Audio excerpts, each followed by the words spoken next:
Hello and welcome to the read along.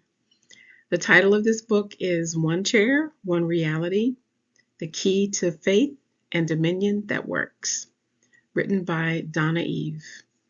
I am Donna Eve, and I'm so glad you were led here to be with me today. It is my voice you'll hear throughout this read along. So let's begin.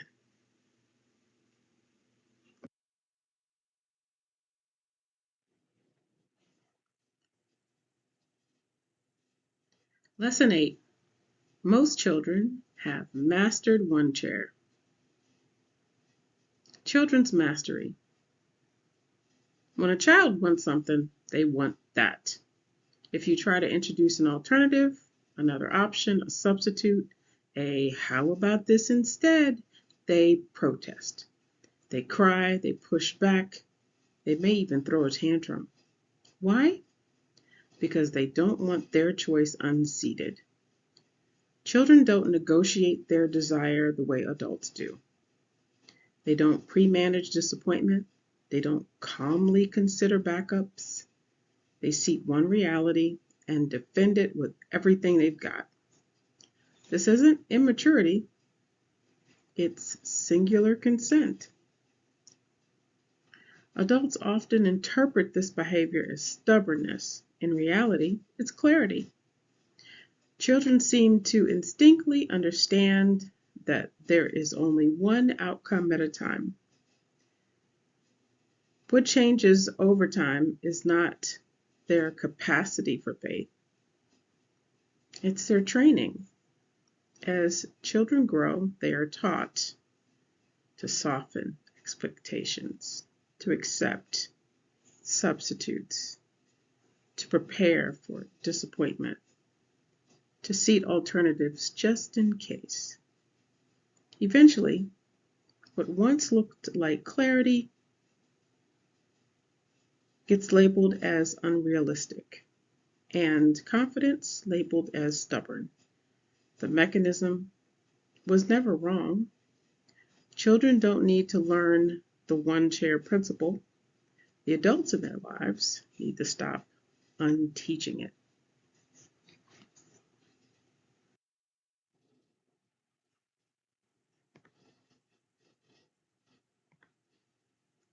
Adults introduce the wobble.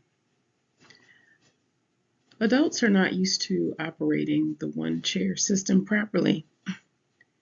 And this is where wobble enters.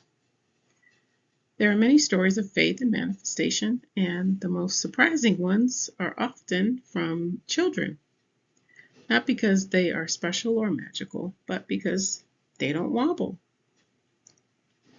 Parents, however, are often afraid of life disappointing their child or crushing their dreams. Out of love, they rush to soften the moment. They offer alternatives. They provide solutions. They explain why something may not happen. In doing so, they unintentionally introduce the wobble. Instead of managing imagined disappointment, the parent can simply suggest one thing that does not introduce wobble: prayer. Just say, okay, tell God about it. Then leave it at that. That parent is not promising an outcome. They are not denying reality. They are simply refusing to seat an alternative. When parents refrain from offering substitutions, explanations, or backup plans, they allow the child's desire to remain singular. The child is free to interact with possibilities without interference. Let the child interact with the field. Let the process unfold. Just observe what happens.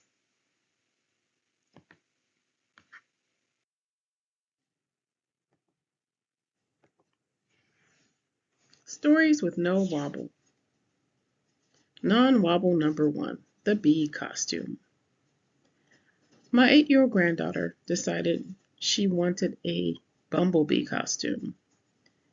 It was a random desire, but she really wanted it. The costume cost almost $20. Money her mom didn't have at the time because that amount meant groceries. No one told her maybe, no one offered a substitute, no one explained why it might not happen. Her mother didn't tell her no. That week, they visited her paternal grandparents. There was a piñata. On her turn, she broke it open, and a $20 bill floated down and landed at her foot.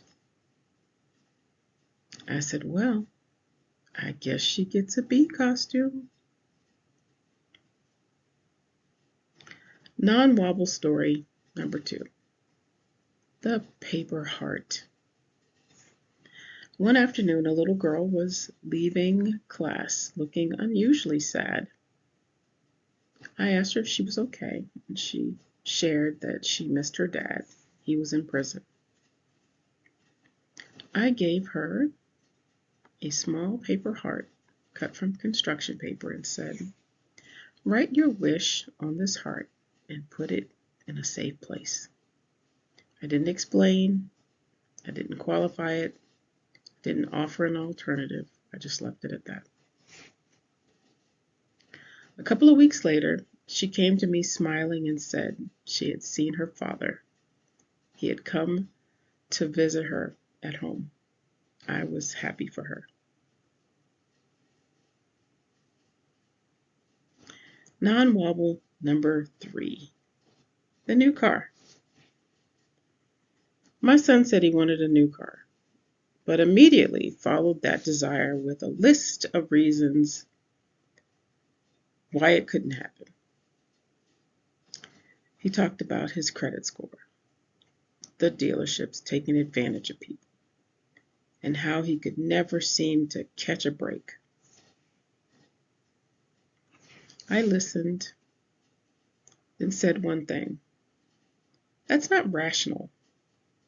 I reminded him that car salespeople have sales quotas to meet and families to support. If there was a deal to be made, they would find a way to make it happen. It would be a win-win. The next time I saw him,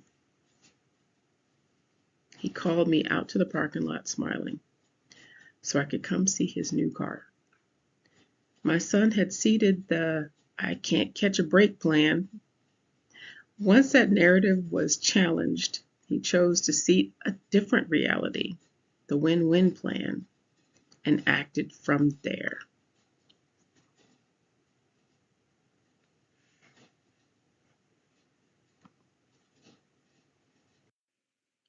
Lesson 8 Keys. Children choose one outcome and refuse substitutes. Their desire stays seated. Their resistance isn't immaturity, it's clarity. They protect the chosen reality. Children don't negotiate or pre-manage disappointment. Adults unlearn this clarity through training. They're taught to soften expectations and accept alternatives. Wobble is not natural. It's a learned behavior. Children don't need the one-chair principle explained. Adults need to stop unteaching it.